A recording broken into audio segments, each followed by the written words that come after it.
Okay, Vino Madunai Nuhenu Alenu Maase Adenu Kone Nalenu Maase Adenu Koneu. I'd like to dedicate the Shir Torah we're going to be learning tonight on Megillat Esther for Rofah Shema for Haya Yael Shoshana Bat Hana Fredal. El Narafanala, El Narafanala, El Narafanala. Also, Lehavdil Ben Ha Hayim Lemetim. Lilu Nishmat Rafael Aryeh Ben Sophia. Ruach Adonai Tenechenu Began Eden. Okay, so the highlight, shall we say, of Purim is Mikra Megillah.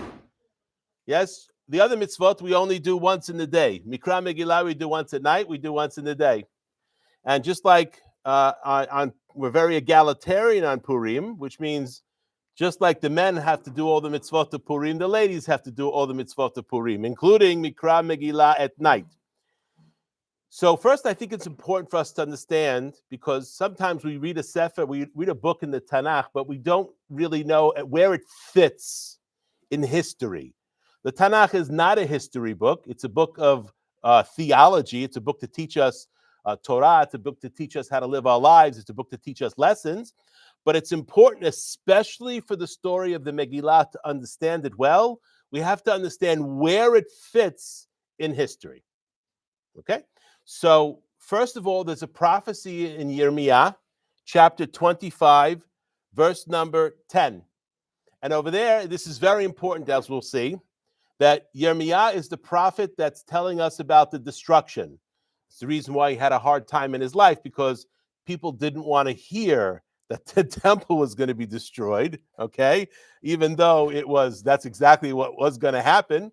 Yirmiyah's job was to try to mitigate the disaster. The temple was going to be destroyed, but that didn't mean it had to be as bad. And unfortunately, we didn't listen so good, as unfortunately has happened other times in history. So therefore, the temple was destroyed. It was an unmitigated disaster. We were sent into the exile. The land was left empty for how long? So Yirmiyah over here says that this is, of course, before the destruction Yirmiyah is talking about.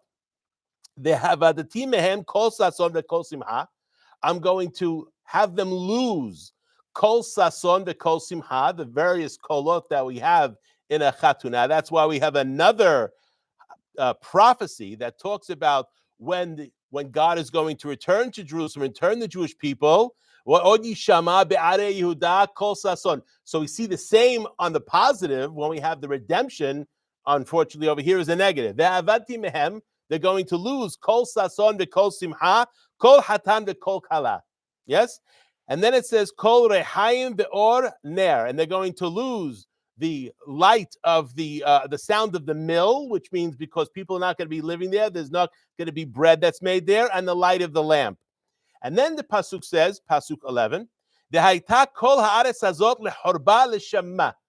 The land is going to be destroyed, and it's going to be desolate. The word l'shama, with the mapik and the mem, is like shemama. Whenever you have in Hebrew a dagesh hazak in a letter, a consonant letter, it's as if there's two letters there. So lishmama, but there it says lishama. The avdu hagoyim ha'ele, and the Jewish people will serve the Gentiles who are going to throw them into the exile. Et melech Bavel, shiv'im shana. So how long is this exile going to be? 70 years. Okay? So now the question becomes that where do we calculate that 70 years from? So this is one of the mistakes that was made, we'll see shortly, by both Belshazzar and Ahashverosh. So it says in 2 Kings chapter 24, verse number 11, we'll get to the Megillah shortly, but I think the context is important. Vayavod Nebuchadnezzar melech Bavel al ha'ir ve'avadav tsarim alea. And Nebuchadnezzar, the king of Bavel, came and surrounded the city and besieged. This is, of course, talking about the destruction of Jerusalem, the first temple. Vayetze Yehoyachin melech Yehuda melech Bavel. So before, the temple wasn't destroyed right away. Nebuchadnezzar came, and what's the first thing he did? He exiled the king. One of the last kings of Israel, his name was Yehoyachin. He was Rasha. He was not a good king, yes? And he took him into the exile, Bavel, hu ve'imo, him and his mother, va'avadav and his servants, v'sarav v'sarisav, and all of the, shall we say, the nobility of Jerusalem. Yes? And he took him in the 8th year of his reign. Then it says also in the next pasuk, verse number 13, Vayotze misham, and he took from there at kol otzerot bet Adonai. He took all the treasure or the treasury that was in the house of God, of course, the Bet HaMikdash, the otzerot bet HaMelech, and all the goods, all the gold that was in the king's possession. Vayikatzetz et kol klei hazahav, and he stripped off all the gold decorations that were on the Bet HaMikdash. Asher asa Shlomo melech behechal Hashem, that Shlomo HaMelech had put on the temple, kasher diber Hashem, like Hashem spoke. So we see, while this is not a complete destruction of Jerusalem, he takes the king into exile along with the nobility of Jerusalem, and he takes a lot of the gold and various possessions of the temple, where? To Bavel. What year did this happen in? This happened in the year 3326 from creation, about 12 years before the destruction of the temple. The temple was destroyed in the year 3338 from creation. So this is 12 years before. And then it says, V'higla et kol Yerushalayim et kol hasarim, and he took all of the sarim, all the ministers, all the important people of Jerusalem into the exile. That kol giborei chayil, and all the brave people, because he wanted to leave the population decimated. He didn't necessarily want to destroy the temple, but he wanted to do is prevent further rebellion. So one of the ways to do that is you take out all of the leaders and you leave only the lower people, the poor people, and they're not going to rebel. And it says how many he took out. And what happened? Yehoiachin was taken into captivity to Bavel, okay? And then it tells how many people were taken. And now we say, and then he appointed the last king of Yehudah. His name was Tzidkiyahu.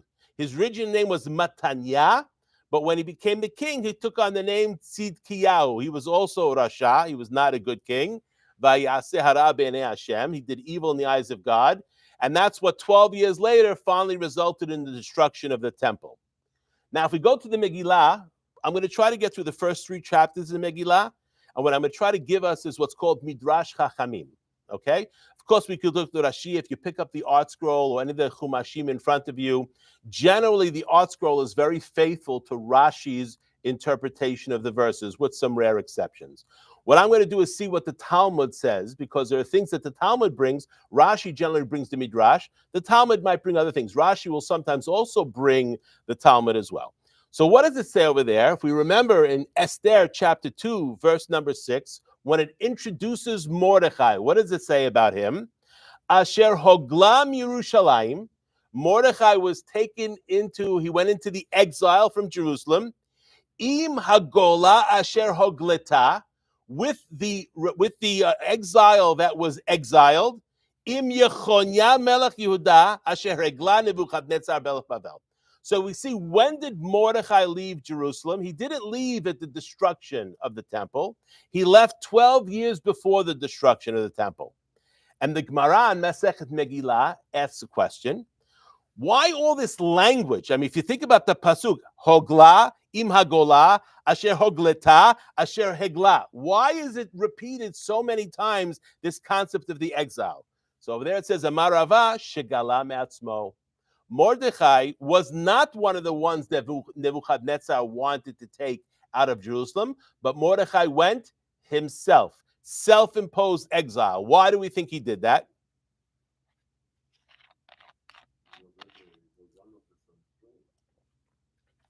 So why wouldn't he stay in Jerusalem? I mean, you know, the king didn't select him to leave. Okay, there's 69 other guys. No. They would find somebody else to replace him. Why would Mordechai voluntarily go into the exile?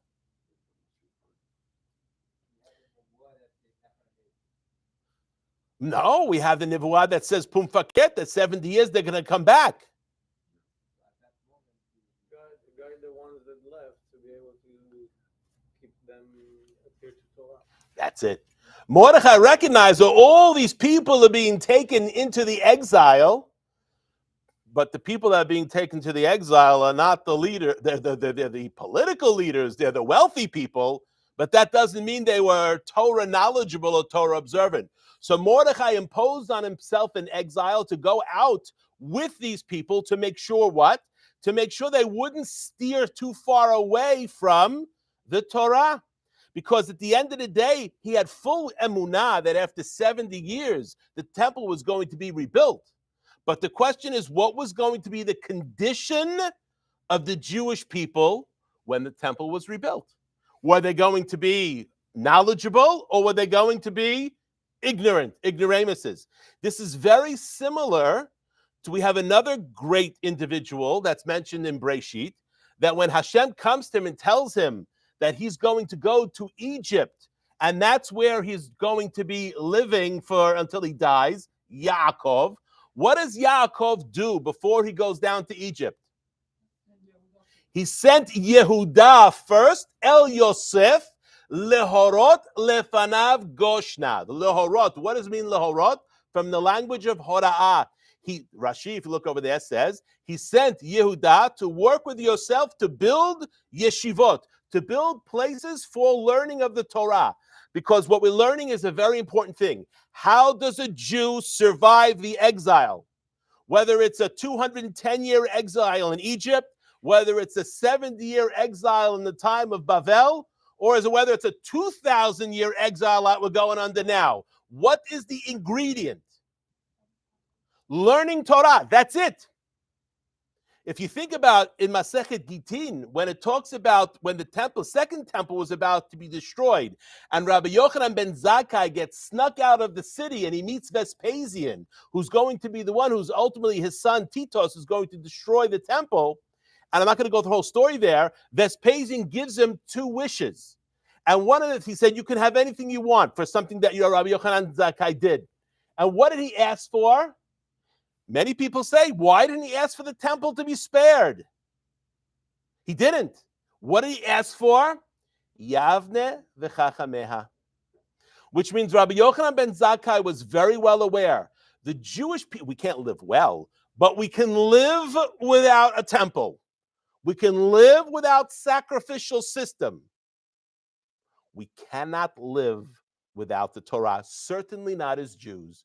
And within a very short period of time, it doesn't take too many generations. It says about the Seder, which is another month from now, Bezrat Hashem, the Keneged Arba'a Banim Dibera Torah. 4 sons were spoken about in the Torah. Chacham, Rasha, Tam, Vesheno Yodeh Lish'al. Yes, those are the 4 Banim. So the Tzemach Tzedek, the 6th Lubavitcher Rebbe, says, there's one son that's missing. There's really 5. Each one of those boys, even the Rasha, he has one ma'alah. What's the ma'alah? What's his benefit? He's sitting at the table. There's one son that the Torah can't speak about anymore. Why? Why is he not there? Because his mother's a Goya. He's off the reservation.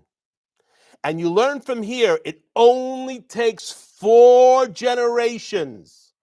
You have the great-grandfather, big rabbi, Mohel, Shochet, big, following the Torah, because everybody in this room, no matter what our observance of the Torah, none of us would be here if it wasn't for our parents, grandparents, great-grandparents, or great-grandparents.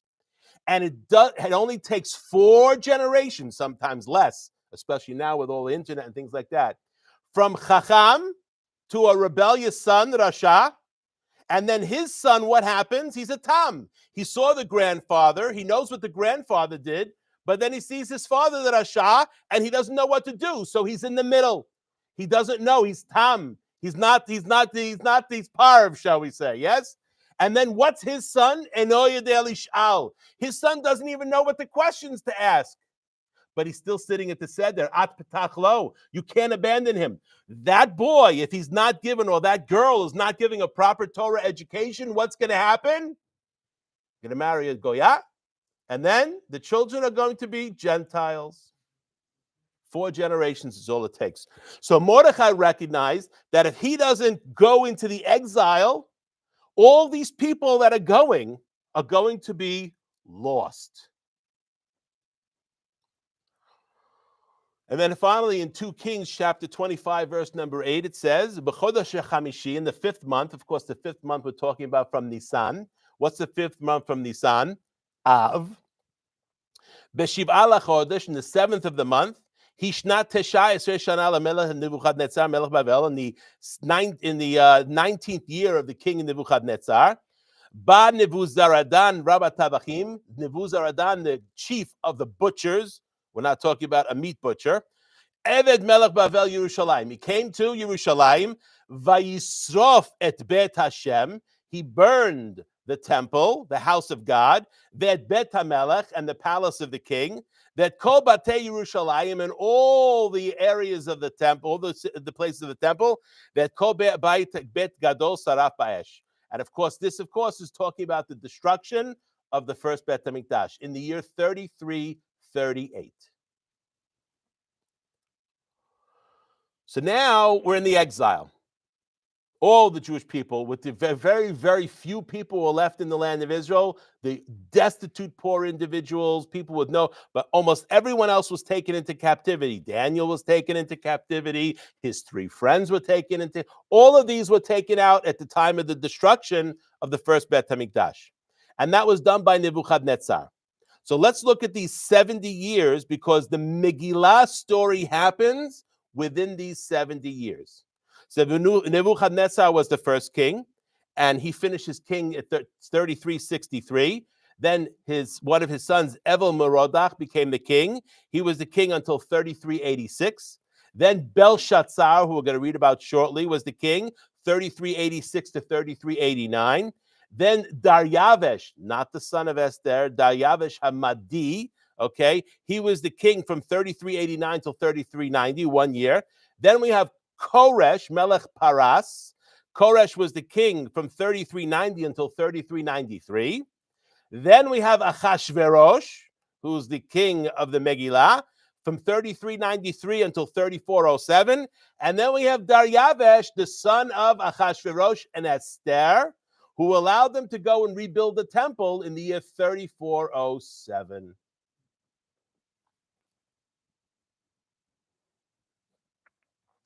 In Daniel chapter 5, over there it says, Belshazzar, he miscalculated, it doesn't say in Daniel, but in the year 3389, he basically recognized, because when they were thinking about the 70 years of Yirmiyahu, the Goyim were calculating it from when? Not from the destruction of the temple.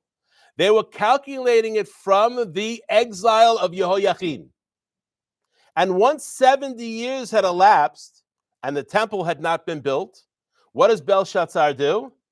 He makes a big party with wine and drink, all that kind of stuff, and he takes out all the utensils of the Bet HaMikdash. Sounds familiar, yes? This is Belshazzar. And of course, that's the famous story that during the night of the party, they saw the handwriting on the wall, and nobody can interpret what that meant. And they called Daniel. Actually, the queen asked to reach out to Daniel to have him come. Contrast that with Vashti. Okay, the queen asked for Daniel. Daniel came and basically told the king, tonight is your last night. And that night, the king was assassinated, was killed.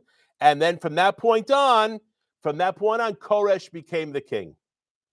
And Koresh, what did he do? One of the first things he did, it says over here, in the first year of his kingdom, he permits the Jewish people to go back and build the temple. That's in the year 3390.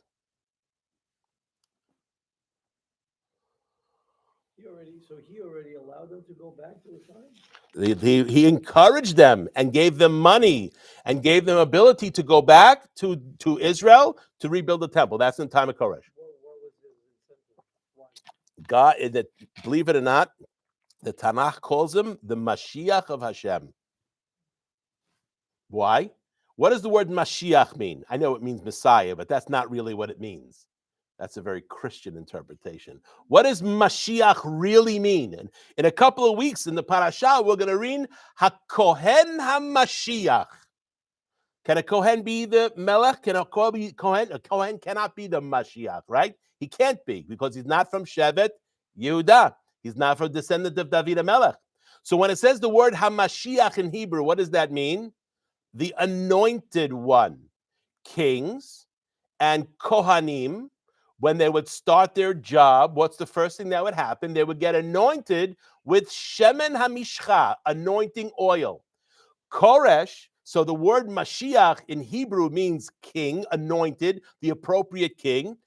And because Koresh was doing the Ratzon of Hashem, again, he wasn't a perfect guy. He was still a Gentile king, right?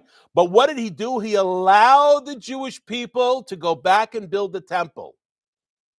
And it was called the Mashiach of God. That's how he's called in the Tanakh. Reminds me of another king. I don't get too much into politics over here. I don't get in trouble. Reminds me of another king that despite the promises of many, many presidents, all who said they were friends of the Jewish people, promised during their campaign speeches, we're going to move the embassy to Jerusalem. Nobody did it, except for one. Was he perfect? No. Was Koresh perfect? No. Is he the Mashiach of Hashem? He's not the Messiah. That's not what I'm saying. But is he a servant of God in this area? I'll leave that to your political determination. But better presidents tried and failed, or they really didn't try. He basically told everybody to go fly a kite. It's the right thing to do. You know, that's his personality. And he did it. And he began to make peace with the Arab nations, something else. And think about all the other times we had peace with the Arabs. When we had peace when we had peace with Egypt, what did we have to do? We had to give them the Sinai. Peace with Jordan, as you can call that a peace, right? But the peace that the previous president didn't require us to give any pieces of land away. So perhaps we could say that is the beginning of the redemption. Allowing the recognition. What's that? But not land. They couldn't. They did already.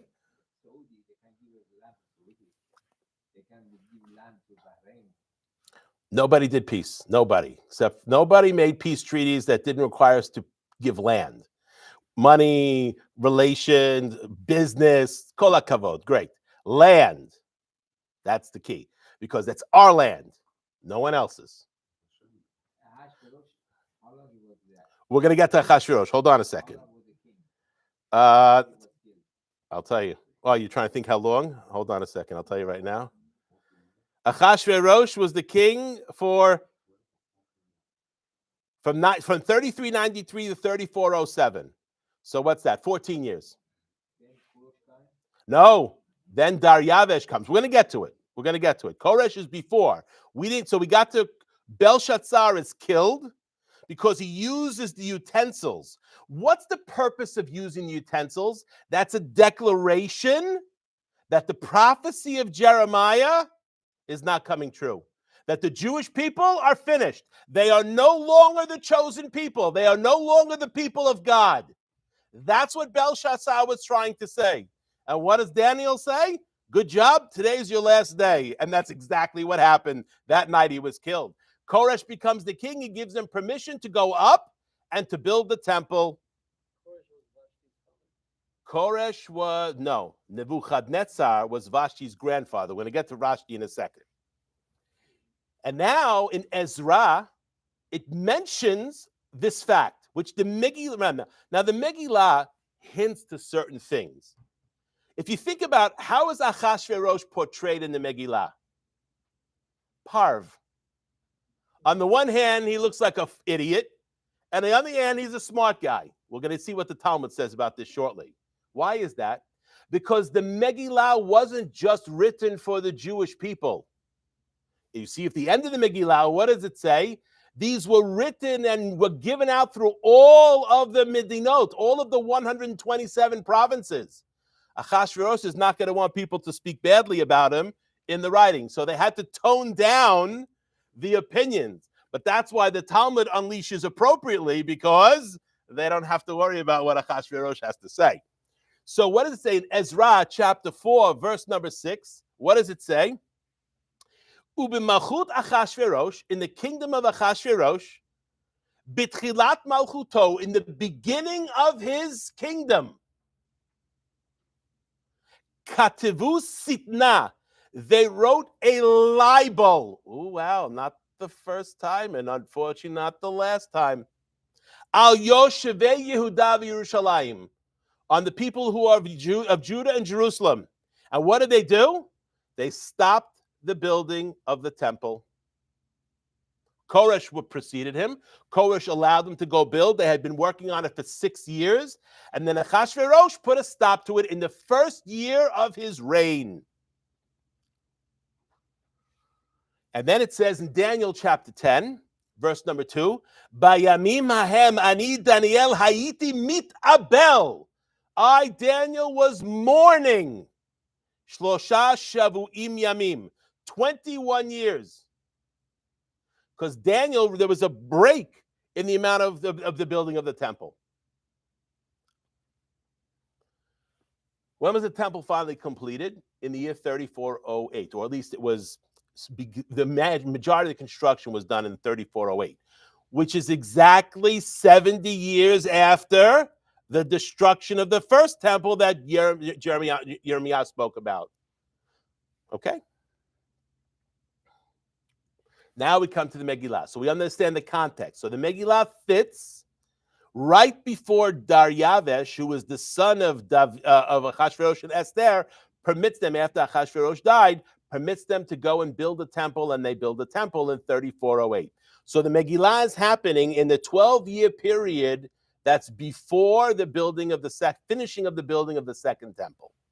And it says, Vayhi b'mei Achashverosh, u'Achashverosh, hamolech mehodu ad Kush, sheva v'esrim u'mea medina. So the Megillah opens up and says, Vayhi b'mei Achashverosh.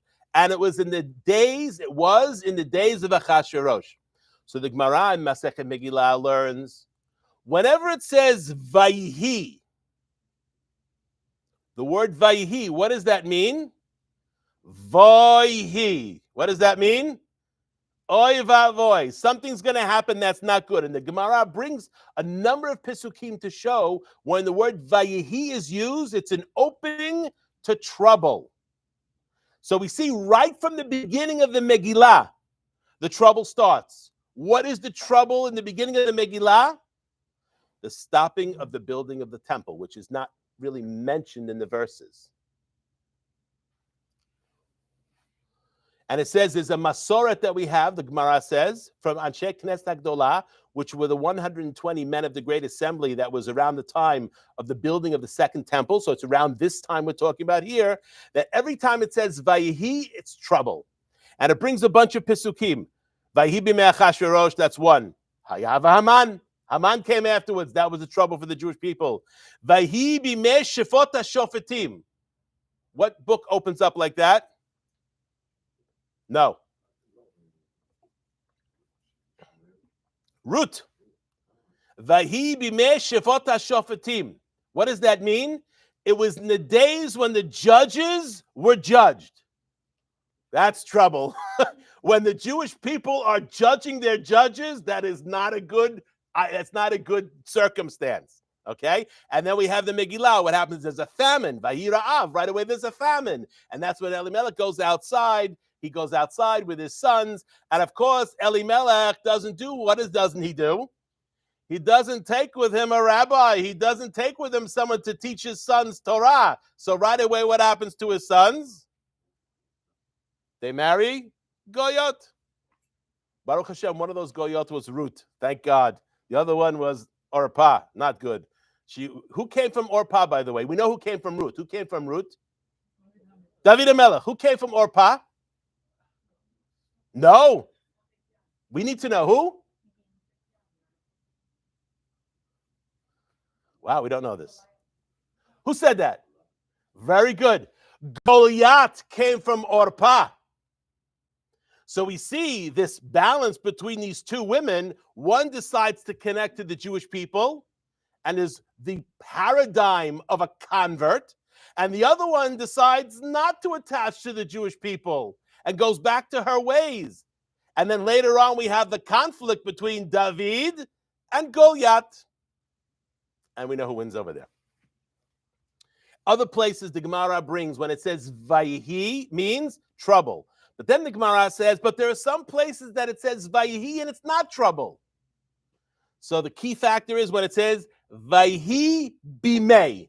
When it uses those two words together, that's when the trouble happens. Vayihi bimei achashverosh, vayihi bimei shevot hashofetim. When it says those two words together, now we know that's only trouble. There's no good that's going to come. Well, there's ultimate good, God, thank God. But initially, there's going to be pain and suffering. So Rashi on the first pasuk says, what do you mean, Vahi b'mei Achashverosh? What kind of way is that to introduce a king? And it was in the days of the king Achashverosh. So Rashi says, he was the Melech of Paras, he was the Melech of Persia. Shemalach tachat Koresh, he became the king after Koresh died. Lesof shivim shana shel gelut Bavel, towards the end of the 70-year exile, towards the end, right? Hu Achashverosh, that it says. What do you mean, Hu Achashverosh? Vahi b'mei Achashverosh, Hu Achashverosh. Why does it repeat his name? Rashi says, Hu b'rish'o mitchilato ve'ad sofo. Even though the Megillah portrays Achashverosh as a fool, as an idiot, he was evil in the beginning and he was evil in the end. The difference is Mordechai had the ability to show him because of what happened, because he owed Mordechai the favor, because Mordechai saved his life, as we would see in chapter 6, yes? Or Bigtan and Teresh, right? We understand that Mordechai, so he's, not to mention he was married to Esther. But otherwise, he's Rasha from the beginning all the way to the end. What is Hamolech? He put himself as the king. What does it mean he put himself as the king? He was not royalty. Now, it's okay if the queen is a commoner, but the king can't be a commoner, at least not in a monarchy, yes? That doesn't happen. So since the king was a commoner here, he bought his place as the king. What did he need to do to legitimize his way? He married Vashti because Vashti was not a commoner. Lady Vashti, we would call her today. She was not a commoner. Vashti was the granddaughter of Nebuchadnezzar, who was a well-known king in the ancient world. So he married Vashti. I'm sure there are other people he could have chosen to marry. Vashti was not exactly a good choice. Why not? What got the temple to stop getting built? Vashti. Vashti went to the king and said, you're going to allow this people to rebuild their temple? The temple that my grandfather destroyed? Why are you doing that? And she caused Achashverosh. Again, he was a bad guy as well, but she was the instigator. Just like you have Lahavdil, Korach. Korach was a bad guy. But what was the instigator? His wife. Compare that to On. On was a little bit not such a good guy. He was influenced. His wife saved him. So we understand how important it is to make sure that when a person gets married, they marry, if you're a man, marry a good woman. Of course, if you're a woman, marry a good guy. Okay, first of all, makes life a lot easier. Okay? And in the Megillah, it says, Vayhi b'mei Achashverosh. What does it mean? We have a pasuk from Devarim in Parashat Kitavo, which is the parasha of all the curses. What does it say? V'hit makartem sham lo'oivecha. You're going to be sold there to your enemies. La'avadim v'lishvachot. To become servants and to become slaves. Meaning what? Meaning no one's going to want to buy you. It's almost you're going to be worthless. You're going to be sold on the cheap. Think about what's going on in the world today. Okay. That's the introduction in the Megillah. We have, okay, let's continue on. The next I want to talk about is Haman. Haman Harasha. It says, Achar hadivarim ha'ele. What does it mean, Achar hadivarim ha'ele? What, after what? What happens? This is the beginning of the 3rd chapter. What's right before that? Bigtan and Teresh. Why does it say Achar hadivarim ha'ele?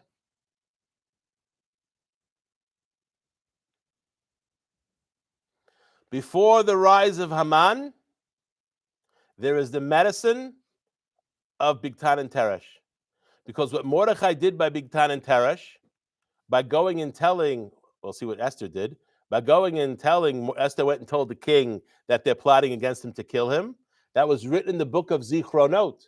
So when Haman had his whole plot and ready to go, Nadidashna Tamelech in the 6th chapter, and he asked to bring the book of Zichronot. And what's written there? We know what's written over there about Mordechai. So before Haman even rises, we already have the medicine. We already have the healing. And that's what we Jewish people have to recognize. When there are troubles, the salvation was already before the troubles start. We just have to appreciate that. And the Gemara says exactly what I just said. It's not me, it's the Gemara saying, I'm just saying what it says. Achar ha'devarim ha'ela, meaning what? Amar Rava, achar shebara hakadosh baruch hu refuah lamaka. First, God makes the medicine, and then he makes the disease. After the fact, we see that. The entire Megillah is built on this. We didn't know that before. And the halacha is, in order to be yotze in Mikra Megillah, a person has to read it from beginning to end. What happens if you read the 10th chapter, the 9th chapter, the 8th chapter? Lo yatsa yedei chovato. Because the only way you can appreciate how Hashem protected us in the entire time in the Megillah, even though his name is not mentioned clearly once. But when a person reads the Megillah from the beginning to the end, you see the hand of Hashem the entire way. You know what's the difference between then and now?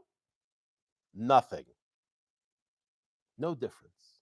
The hand of Hashem is already creating for us the healing for our difficulties. The healing for October 7th happened on October 6th. What it is, maybe we don't know yet. Maybe we could look v'nahafochu. What is v'nahafochu? What does it mean v'nahafochu?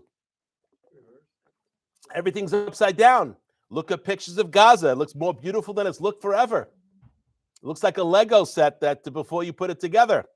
That's the way it's supposed to be. Tel olam. It's supposed to be like that, because if they're going to come and attack us, so we see the refuah is there. And if you think about it this way, I hate to get political a little bit. Let's think about this for a second. My opinion, I could be wrong about this. I'm not sure the previous president would have allowed the level of destruction in Gaza that we're seeing today. Only because he would have done what he could to make a deal. A peace deal from the beginning. Maybe it wouldn't have happened in the beginning. That you can argue, and you may be 100% right. But for the past, since October 7th till now, it's almost 7-8 months, yeah? They've almost had, and still have, carte blanche to do what they want. He's getting a little political trouble now, so you see certain words from coming out. But at the end of the day, when has this ever happened before? We went into Gaza previously. If you think about 10, 20 years ago, a little skirmish here, a little skirmish there, then we had to get out. Not this time. So maybe the refuah, if we could say, for what we have here for October 6th, was the election in 2020. Just something to think about. Yes, there's a lot of suffering that comes with it outside that, but as Jews, we can wrap our head around. If it's a toss-up between having a good financial or having Gaza looking like it looks, I mean, we'd rather not have any of our people die, but they're going to learn the lesson that that's the price you pay. That's a very important lesson, and hopefully going to teach it to them in Rafa too, very shortly. Be'ezrat Hashem, by Pesach, it'll all be finished. Anyway, so continuing on, so it says, Gidel HaMelech Achashverosh et Haman. Now Haman, where was he from? It says Ben Hamidata Ha'agagi. What is Ha'agagi? From Agag. Who's Agag? King of Amalek. The Haftarah we read this Shabbat for Parashat Zachor is from Shmuel Aleph, chapter 15. What does it talk over there? Shaul. What Shevet was Shaul from? Binyamin. What Shevet was Mordechai from? Ish Yehudi haya b'Shushan habira ushmo Mordechai ben Yair ben Shim'i ben Kish ish Yemini. Okay, look at that. We'll talk about Mordechai, and then we're going to get back to Shaul. Ish Yehudi, what does this mean? Seems to be a Jew, which means, what does the word Jew mean? Yehudi is Jew. That's how we say this in English, correct? But the word in Hebrew is Yehudi. What is Yehudi? From Yehuda. Because the majority of the exile, both from the Nebuchadnezzar the first time and then with the destruction of the first temple, was from Yehuda. Binyamin was also, but much smaller numbers. Binyamin was a much smaller tribe because of the Pilegesh Gibeah situation. Okay? But Yehuda was this large tribe, because Yehuda was the one that was primarily exiled. 1 second. But what does it mean, Ish Yemini? How can a man be a member of two tribes? You can't be a Kohen and a Yisrael at the same time. We would all agree that's not possible, yeah? You can't be both. How can a person be from Binyamin and from Yehuda? You want to say his mother? It doesn't work. Why? Ish lebet avotav. While mother transmits Jewish versus not Jewish, father transmits Kohen, Levi, Yisrael, and what Shevet you belong to. We see the pasuk. The pasuk is in Bemidbar, in the beginning of Bemidbar. Ish lebet avotav. When they did the digalim, the camps, it was according to bet avot, not bet imahot. So we see, so which is it? What Shevet was Mordechai from?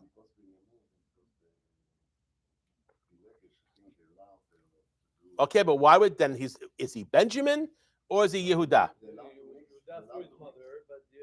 No, doesn't work. If he's Yehuda for his mother, he's not Yehuda.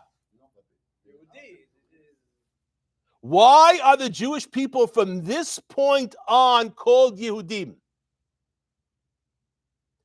So we have to understand a little bit of history, okay? Sancheriv, everybody know who that is? He's the one who came in about 120 years before the destruction of the first temple. And what did Sancheriv do?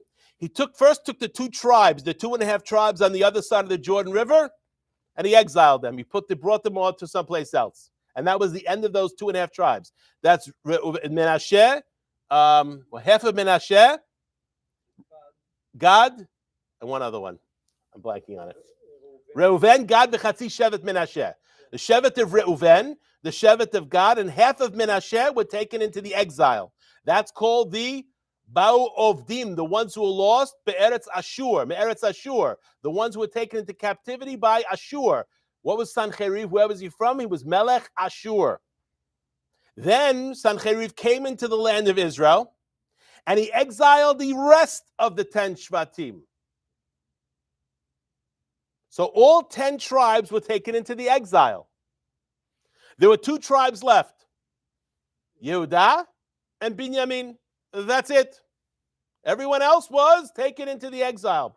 But there were people in Shevet Dan, there were people in Shevet Zivulun, there were people in Shevet Yisachar.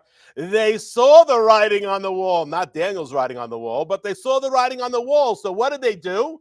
They said, we know where we need to be, because the last place to be destroyed is going to be Jerusalem. So what did they do? They picked themselves up and they left their place and they went to go live in Yehuda. So while the majority of the Jewish people who were living in the area of Yehuda were from the Shevet of Yehuda, some were from Binyamin, and some were from each one of the other tribes. And that's why from that point on, we are known as Yehudim. Even a person who's a Kohen, we call him a Yehudi. He's not from Shevet Yehuda. A Kohen is from Shevet Levi. Yet we call him Yehudi. Why? Because he was part of the exile of Yehuda. And from here, the name changes. Ish Yehudi. First he's called Ish Yehudi, but he's not from Shevet Yehuda. But he's part of the Galut of Yehuda, and therefore they were kin together. But he's Ish Yemini. Now come back to Shaul. Shaul's told to go destroy Amalek. Why is Shaul told to go destroy Amalek? This is before David is the king. Why is Shaul? Because it's the job of the king to destroy Amalek. And why Shaul?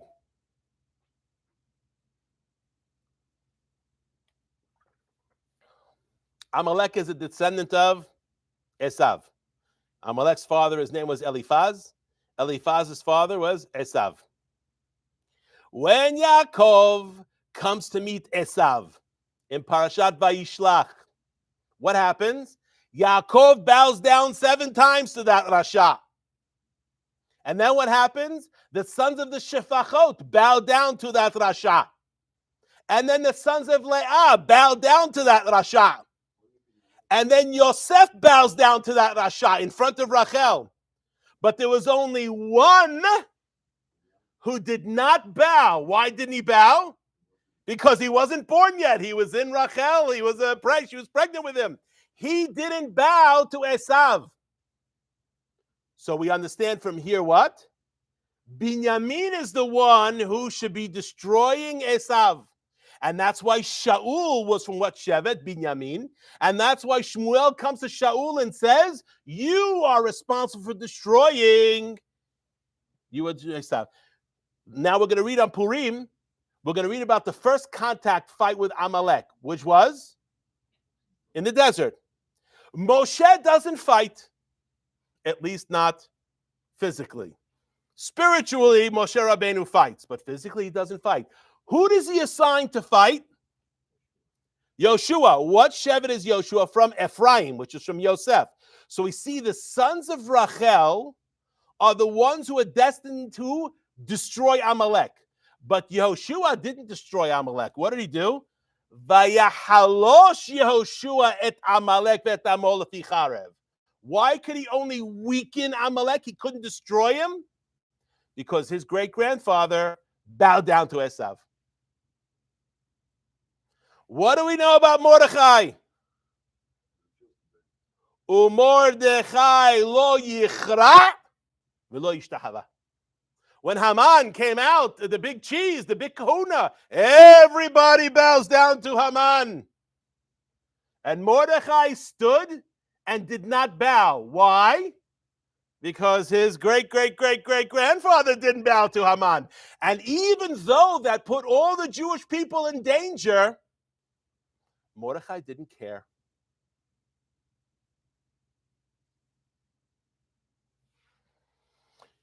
We know what happened with Shaul.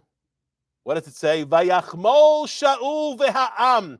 Shaul had mercy. Now, we Jewish people, the Talmud says there are 3 qualities of the Jewish people.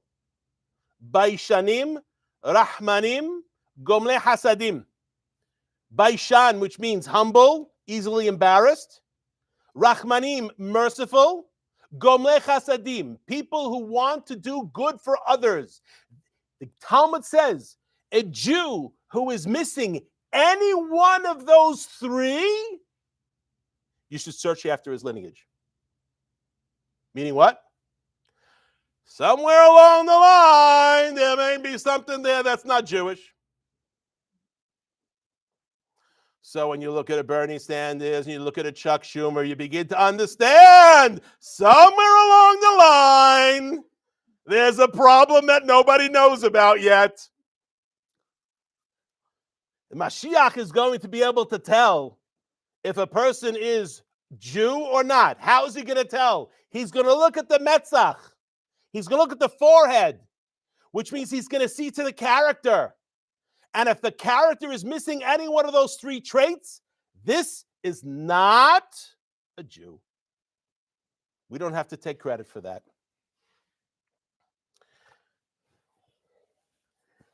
But I'm not saying all the lefties. That's not what I'm going to say. I just mentioned two lefties.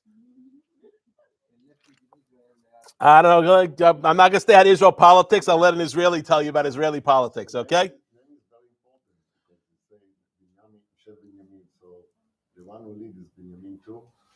Correct. Names are very important. You know how important it is? You know what I read this week? Someone sent me something very interesting. The name Schumer, you know what it means in Northern German? Someone who is useless. Oh, Kishmo Kenhu. Okay. Says over here, Vayachmol Sha'ubat, Jewish mercy has to be properly placed. There are times when even though we're a merciful kind of people, we do not show mercy. Where don't we show mercy? Amalek. Men, women, children. Everything has to be destroyed. That's what the Torah says. It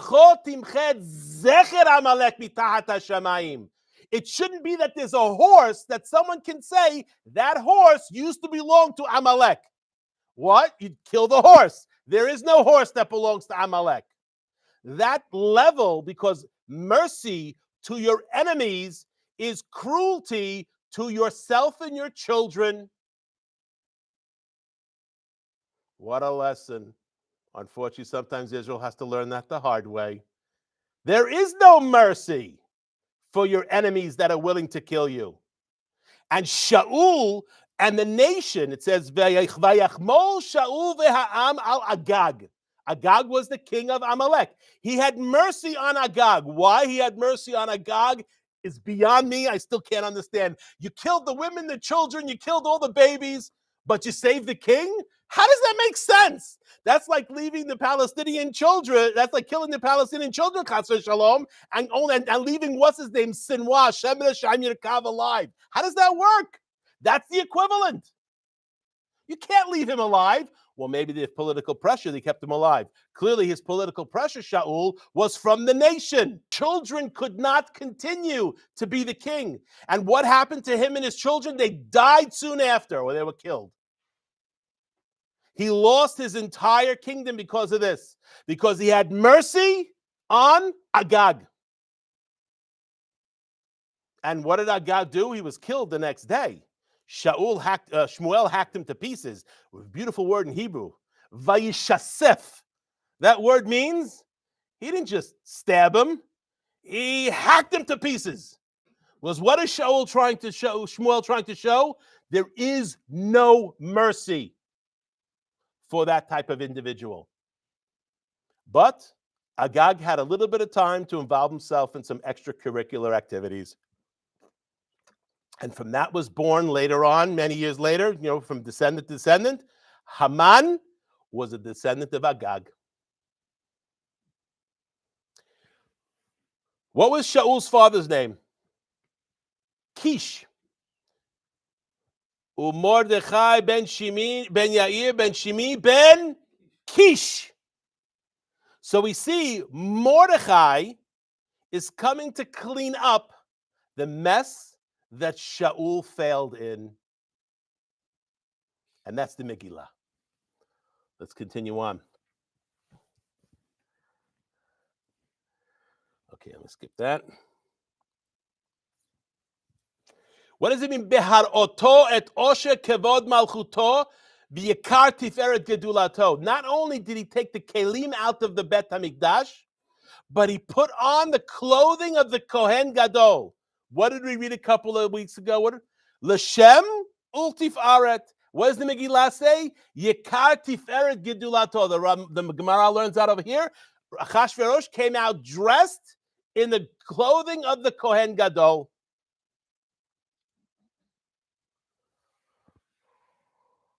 Now the Gemara says something very interesting. Ubimilot hayamim ha'ele, when these days were filled, Rabu Shmuel, they always disagree with each other on halachic matters, and they also disagree with each other on agadic matters. Chadamar once said, Melech Pikeah haya.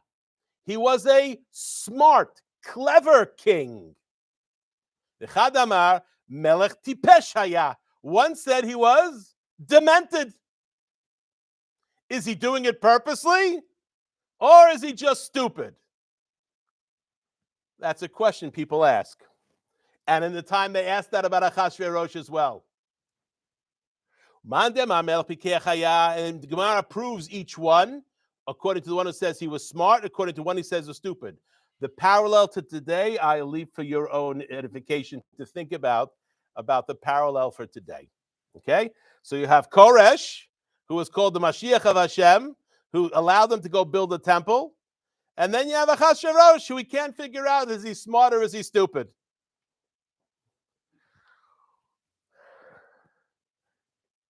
Why did the Jewish people deserve this event?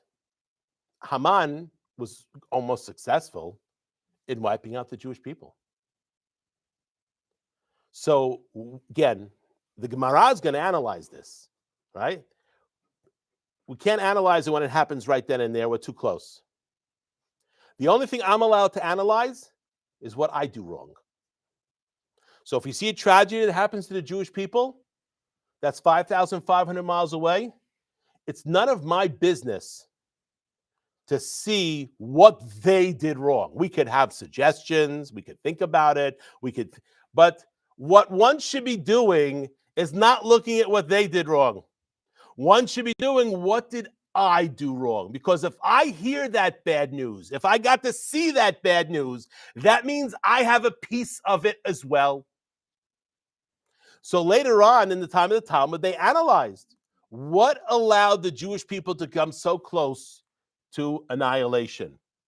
Sha'alul Tamidav et Rabbi Shimon ben Yochai.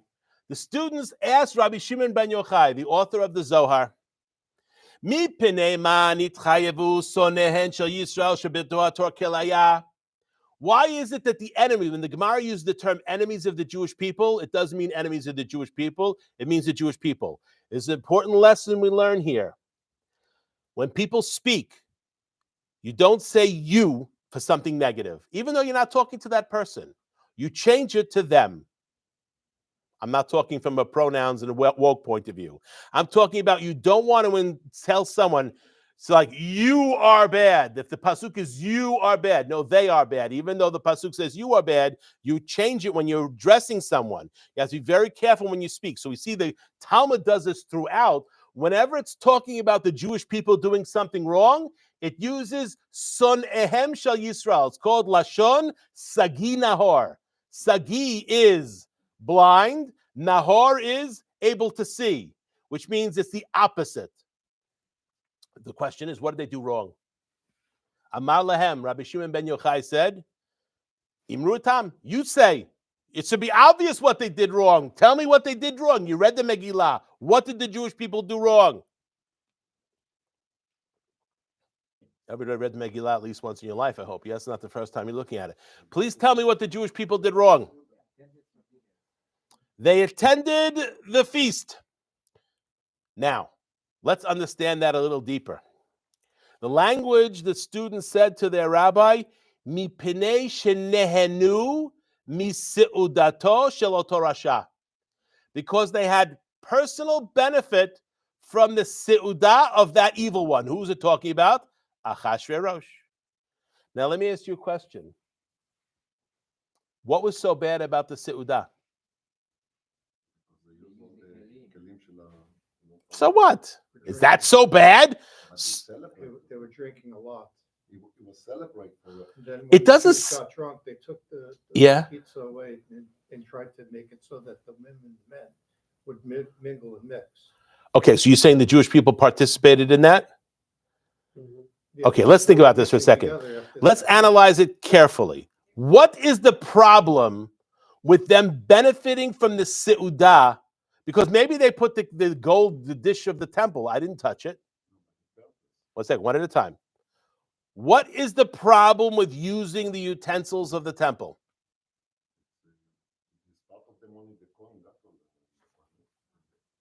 More.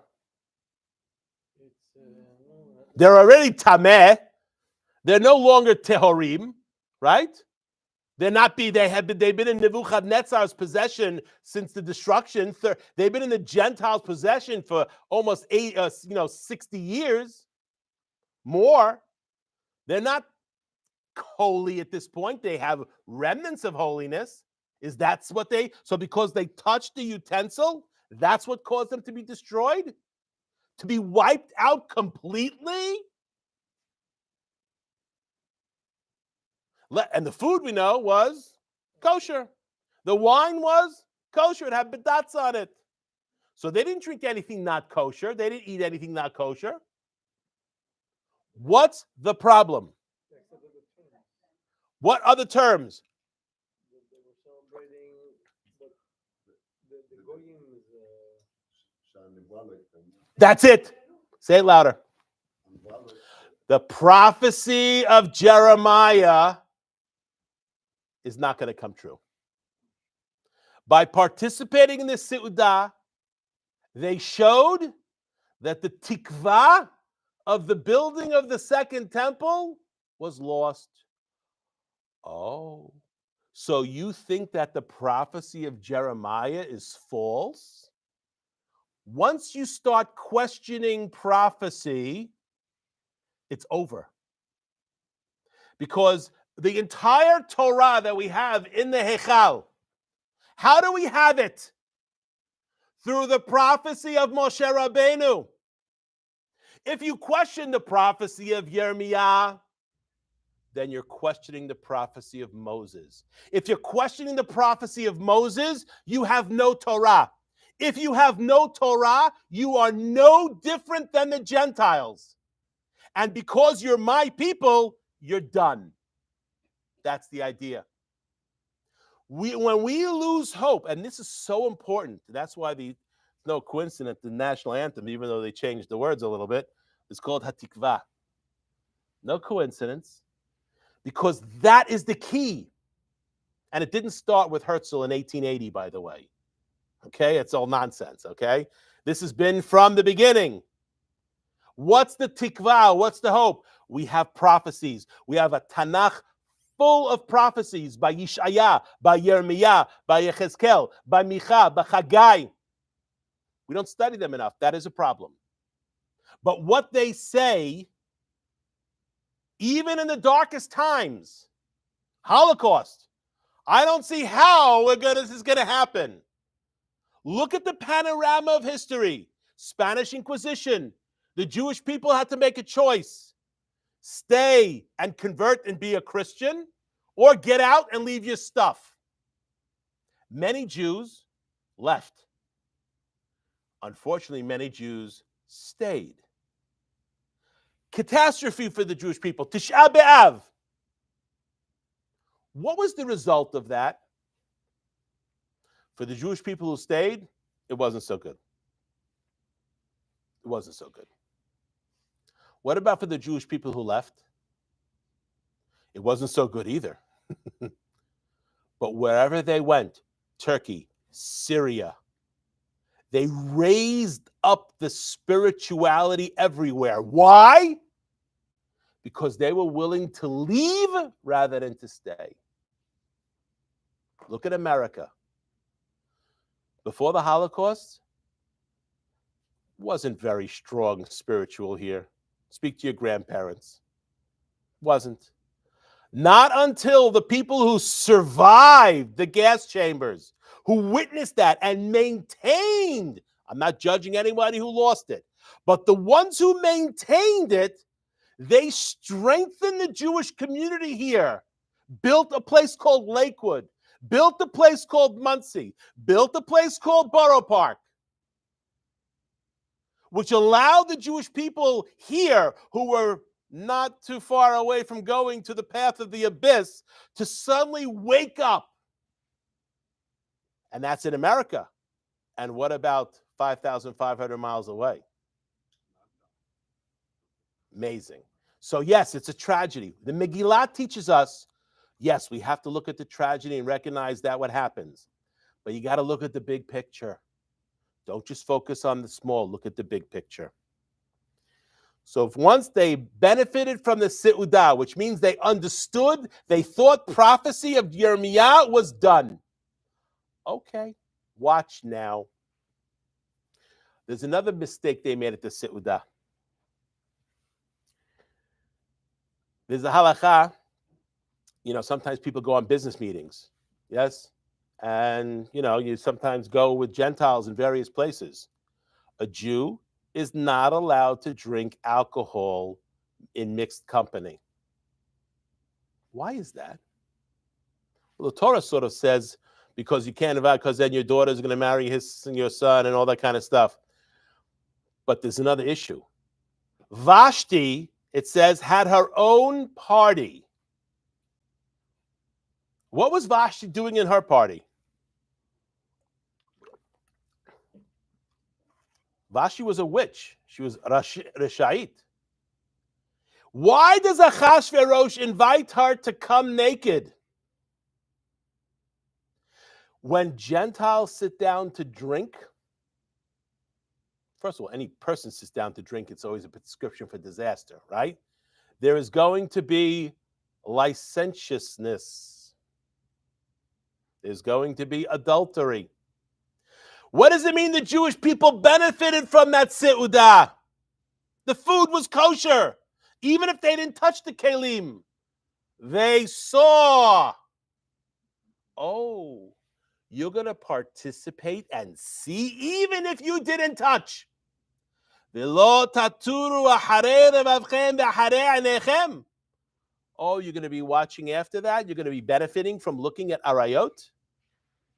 Kilaya. And the last thing was avodah zarah. You think Achashverosh didn't have, he took out all the idols? In bed, when a person goes to there's a hospital in New York that had a lot of crosses on it, and they wanted to encourage Jewish people to come to the hospital. So they invited a couple of spiritual leaders from the Jewish community that happened to be participating with that. And they said, how can we have Jewish people come to this Catholic hospital? So one of us bravely said, not me, one of us bravely said, well, the first thing you got to do is take the cross off the wall. The last thing a Jew wants to see when he's sick in bed asking for God to see a guy hanging up on the table over there. That's not what we want to see. So if you want Jewish people to come, they shouldn't have to ask. He's a Jew. On the way up, you get rid of all the crosses. Otherwise, they're not setting foot in your hospital. You think Achashverosh removed all the pesel? He removed all the avodah zarah? No way. And the drinking and the alcohol and the licentiousness. What sin did that remind God about? The egel. That's it. Oh, you're making this mistake again? The sin of the egel wasn't just that they had a calf. It says, when Moshe Rabbeinu threw down the luchot, what does it say? Vayara ta'egel. That wasn't enough. He didn't throw the stones down because of cholot. What is cholot? The music and the dancing. Oh, music and dance. They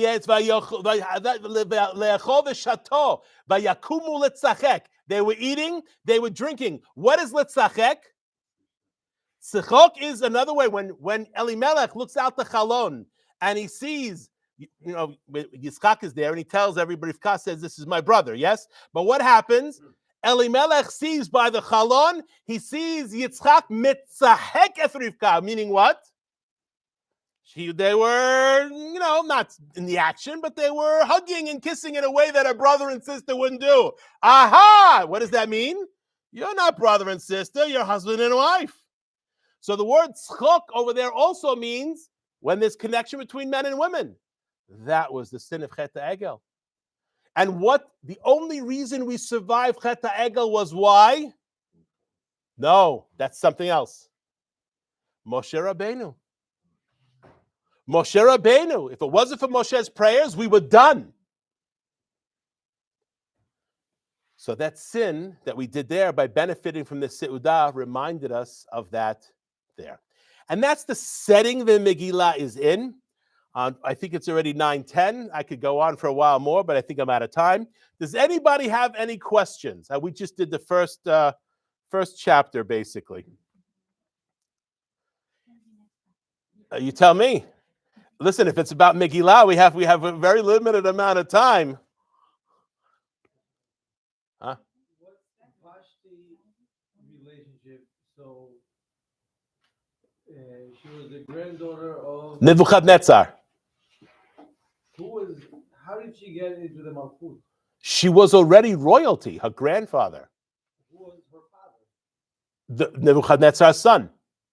So there's no mention of him. He's Like you got the guy in California, the lunatic in California that's married to another lunatic, right? Even though they gave up their royal titles, they're still technically royal blood, yes? Even though they're not the king and the queen or the prince and the princess, forget about, but the prince, he's still royal blood. Vashti was royal blood. So Achashverosh legitimized his rule by marrying Vashti. Once he was able to unify all the 127 provinces, he realized he doesn't need her. But that's not the reason she died. She was killed because of how she treated the Jewish people, by preventing the temple from being built. And also, what she would do, she would have the Jewish women come naked and take off their clothes in front of other people. What was her end? Same way. Midah keneged midah. And why didn't Vashti want to come out naked? The Talmud asked the question, really? What's the big deal? Half of Hollywood walks around naked during the Oscars. What's the big deal? Okay, so sounds like a great party. Let me go. What, Nebuchadnezzar was such a saint? He would bite the heads off rabbits. That was Nebuchadnezzar. He would eat Ever Minachai. These are not good people. These are evil people. Why would Vashti not want to come out? Why would a woman not want to come out naked? If her body was in the state that it's supposed to be in, no problem if she feel like that. But it says in the Talmud, she had leprosy. That doesn't look so good. If she Hollywood, if a woman, God forbid, has a big some kind of a rash or something like that, I promise you that time on the Oscars, she's covering that situation up. She's not exposing that for. Oh my God, did you see what was on her belly? Oh my God, what do you think that is? So even a person who doesn't really care about modesty and who's more than happy to go in front of the king and everybody naked is going to care if she doesn't feel like she looks as good as she can look because she had leprosy. Others say she grew a tail. Okay, that's the first chapter of the Megillah. Any other questions? You want to do the second chapter tomorrow night? We can go. It's okay with me. We talk about Amalek, but the Torah don't, and the Gemara don't really. We know Plishtim, one of them, okay, but we don't know anything about Amalek. We do. Can you explain? Sure. Sure. Amalek, Yoshev Banegev. Yeah, but that's only the one place for them. That's where they are. They're in the Negev.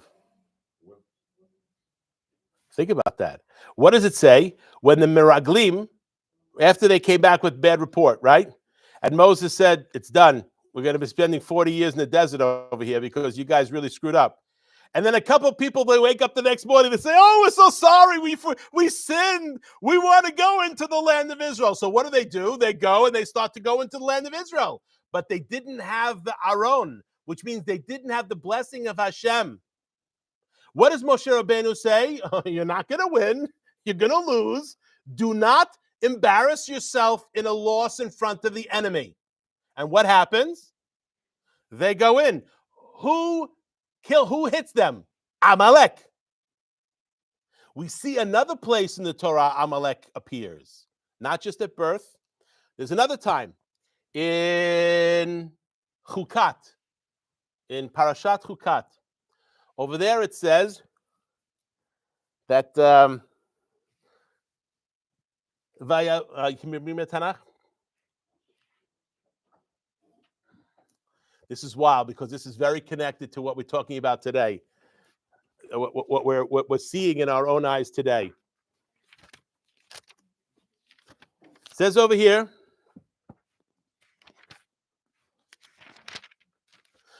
watch this. Anybody who has to leave, you can leave. No problem. No offense. I'm sorry about that. It's going over the time. Vayishma haknaani melech Arad, and the Canaanites, the king of Arad, Yoshev HaNegev, dwelling in the Negev, Kiva Yisrael, that the Jewish people came, Derech Atarim, by the way of the valley. Vayilachem beYisrael, they fought against the Jewish people, Vayishb mimenu shevi, and they took captivity. What happened? Why did the Knaani Melech Arad see the Jewish people? What happened over here?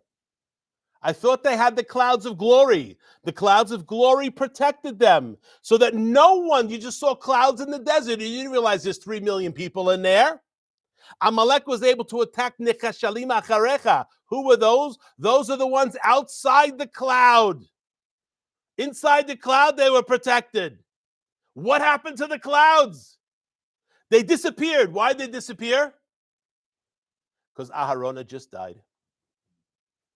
When Aharon died, the clouds, the Ananei Kavod, were in the Zuchut of Aharon. When he died, which happens right before this, the clouds disappeared. Oh, look at that. There they are. And what happens? There was a group of people who were Yoshev HaNegev, but they're called Knaani. So the Talmud learns, what does it mean Yoshev HaNegev? This is Amalek. Why are they called Knaani? Amalek is not from Canaan. Amalek is not Canaanite. Canaanite is a descendant of Ham.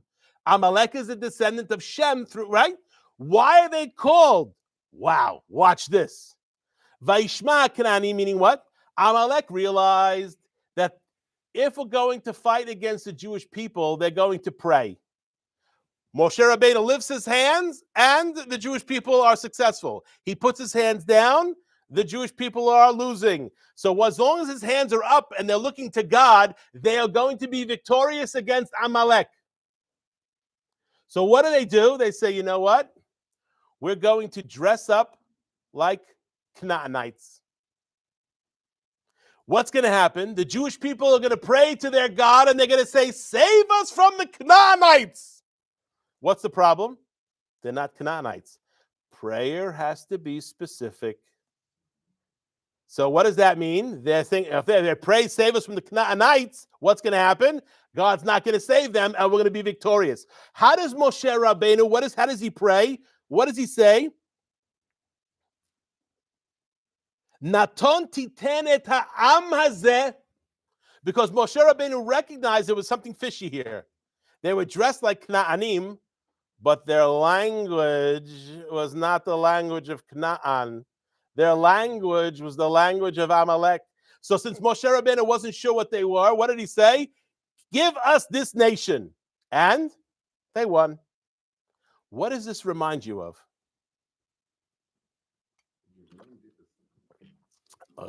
This is massive. This is massive. I sit down for 1 second, think, glad you stayed.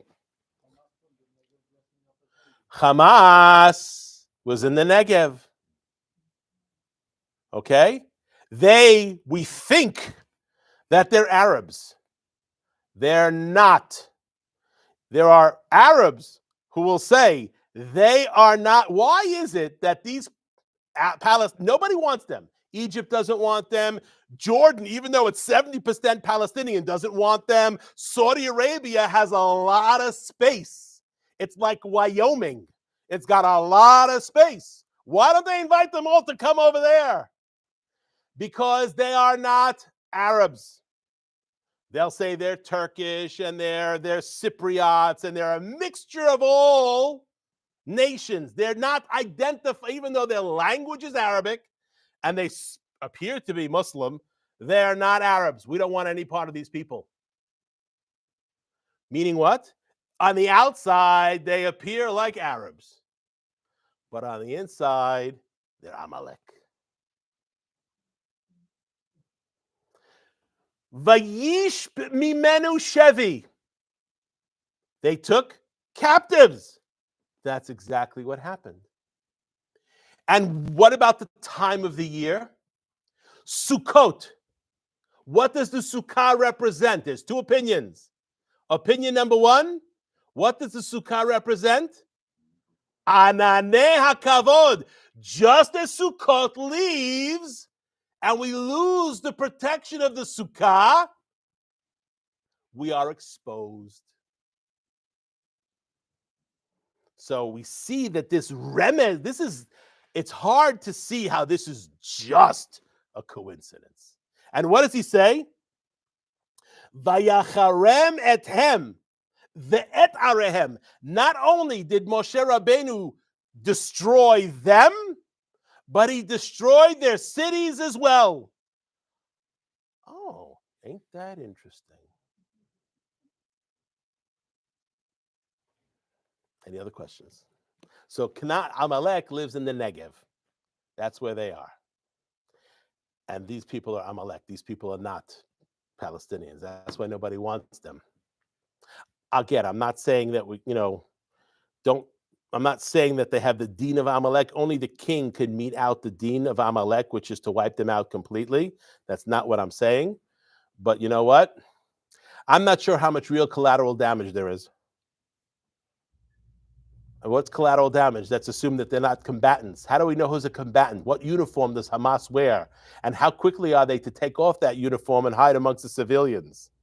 So you know what? I don't know how many of those supposed 30,000, and we'll see if there's really 30,000, but we'll see how many of them are actually innocent civilians. The professor from Pennsylvania made the analytic and find out it's 40,000